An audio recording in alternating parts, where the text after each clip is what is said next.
Hi viewers, అందరికీ నమస్కారం. ఈరోజు పరమ ఛాందసుడైనటువంటి ఒక బ్రాహ్మణుని కథ గురించి చాలా తమాషాగా ఉంటుంది. ఆ కథ గురించి చెప్పుకుందాం.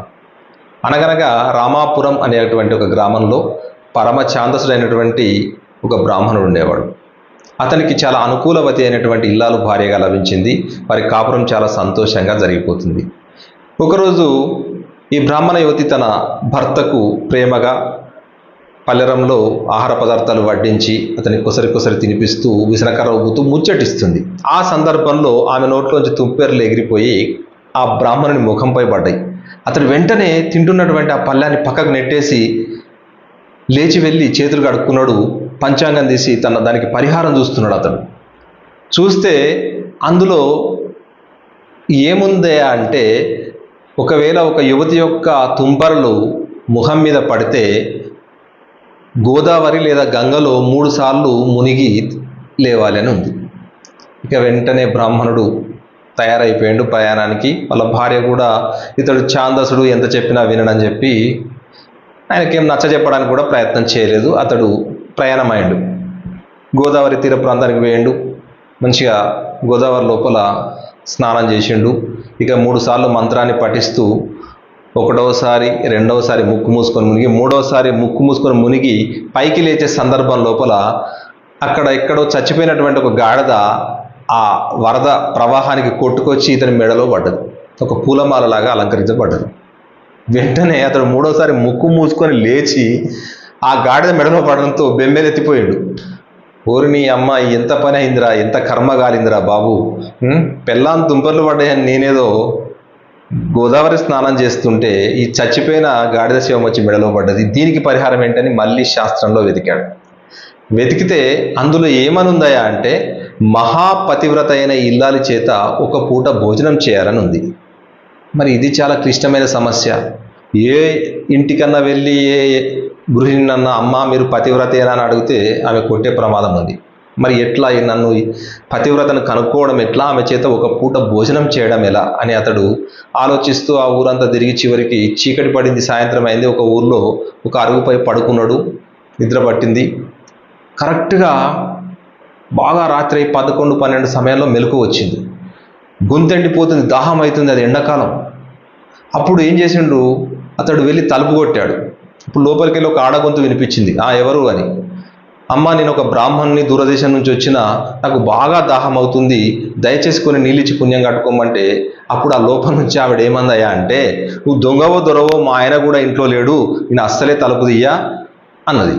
అయ్యో అమ్మ, నా ప్రాణం పోయేటట్టున్నది, దాహంతో నాలుక పిడిచగట్టకపోతుంది అమ్మ, అది ఎట్లా చేసి నన్ను కాపాడు అంటే, అయ్యా నువ్వు ఇక ఏమనుకోకు, ఆ యొక్క నువ్వు పడుకున్నటువంటి అరుగు పక్కన ఒక దిగుడు ఉందా, దిగుడు అంటే ఒక చిన్నది దీపాలు పెట్టుకోవడానికి ఉంటుందండి పల్లెటూళ్ళల్లో. ఆ దిగుడు లోపల ఒక చిన్న చెక్క ఉంది. ఆ చెక్కను తీసి నువ్వు బుగ్గన ఉంచుకుంటే కొద్దిసేపటికి నీకు నోట్లో లాలాజలం ఊరుతుంది, దాహం తీరుతుందని చెప్పింది. చెప్తే అమ్మ సంతోషం తల్లి, ఇక నువ్వు నీళ్ళు వేయకుండా కనీసం ఇదన్న ఉపాయం చెప్పావని చెప్పి అతడు వెళ్ళి అందులో చేతి పెట్టి చూడగా నిజంగానే ఆ దిగుడు లాంటి దాంట్లో ఒక చెక్క దొరికింది. ఆ చెక్కను తీసి బుగ్గన పెట్టుకున్నాడు ఇతడు. మళ్ళీ అరుగుపై విశ్రమించిండు. నిద్రలోకి జారుకున్నాడు. నిద్రలో ఆ చెక్కను నెమ్మదిగా నవిలి మింగేసిండు. వారింది. ఆ యువతి చీపురు పట్టుకొని బయటకు వచ్చి ఊడుస్తూ ఎందుకు అనుమానం వచ్చి ఆ దిగుట్లోకి తొంగి చూసింది. చూసేసరికి అక్కడ ఆ చెక్క కనిపించలేదు. వెంటనే బ్రాహ్మణుడు లేపింది. అయ్యా, ఇందులో చెక్క ఏదని అడిగింది. అమ్మ, నువ్వేమనుకోకమ్మా, నేను ఆ చెక్కను బుగ్గన పెట్టుకొని పడుకున్నాను, నిద్ర పట్టింది, నిద్ర మాత్రం నవిలి మింగేసిన అన్నాడు. అప్పుడు ఆ యువతి, అయ్యో నీ నోట్లో మనువడా, ఎంత పనిచేసినవయ్యా, ఎంతోమంది బాలింతల కాన్పు తీర్చడానికి ఇచ్చిన ఆ చెక్కను అందరూ పదిలంగా మళ్ళీ తిరిగి ఇచ్చిరు, కానీ నువ్వు మాత్రం మింగేసినవు దరిద్రుడు అని తిట్టింది.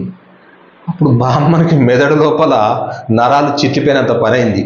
అంటే ఎంతోమంది బాలింతరాళ్ళు నోట్లో వేసుకొని చప్పరించిన చెక్కను నేను నోట్లో పెట్టుకున్నా, చీచి ఎంత పని అయిందని చెప్పి పాపం అక్కడి నుంచి వెళ్ళిపోయి ఒక అరుగుపై దీనంగా కూర్చుండి ఆలోచిస్తుంటే అంతలో ఒక తలుపు తీసుకొని ఒక యువతి బయటకు వచ్చింది.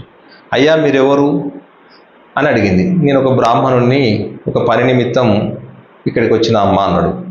అయ్యో, మీరు చూస్తే అంత అలసిపోయినట్టుగా, మొహం అంత అలసటగా ఉంది, దయచేసి మా ఇంటికి రండి, మంచిగా కాలు చేతులు కడుక్కోండి, మీకు చక్కటి భోజనం వండి వడ్డిస్తా అని అన్నది. అప్పుడు ఆయనకు ఎంతో సంతోషం వేసింది. అమ్మా, నేను నీలాంటి దానికోసం వెతికి చూస్తున్నా, నా ముక్కు ముఖం తెలియకుండా నువ్వు నన్ను ఎంతో ఆదరించి నాకు భోజనం పెడతా అన్నావు, మహాపతివ్రతవు తల్లి నువ్వు అని చెప్పి అతడు వెళ్ళి పాపం కాలు చేతులు కడుక్కొని భోజనానికి కూర్చున్నాడు. ఆమె అతనికి పల్లెరంలో ఆహారం వడ్డించింది. అతడు తింటూ ఉన్న సందర్భంలో, స్వామి నాదొక చిన్న అనుమానం అంది. చెప్పమ్మా ఏంటో అని అన్నాడు. నేనేమో శుద్ధ బ్రాహ్మణురాల్ని, నేను ఒక ముస్లిం ఆయనను ప్రేమించి పెళ్లి చేసుకున్నా. మరి మా ఇద్దరికి మధ్య ఒక అబ్బాయి సంతానం కలిగిండు. ఇప్పుడు మా బ్రాహ్మణాచారం ప్రకారం నేను ఆ అబ్బాయికి ఉపనయనం చేసి జందమేయాలా, మరి లేదంటే మహమ్మదీయుల ఆచారం ప్రకారం శుంఠి చేయించాలన్నా స్వామి అని అడిగింది. వెంబడి ఆ ప్లేటును దూరంగా విసిరి కొట్టి పరుగులాంటి నడకతో ఆ బ్రాహ్మణుడు ఇంట్లోకి వెళ్ళి బయటకు వచ్చేసిండు.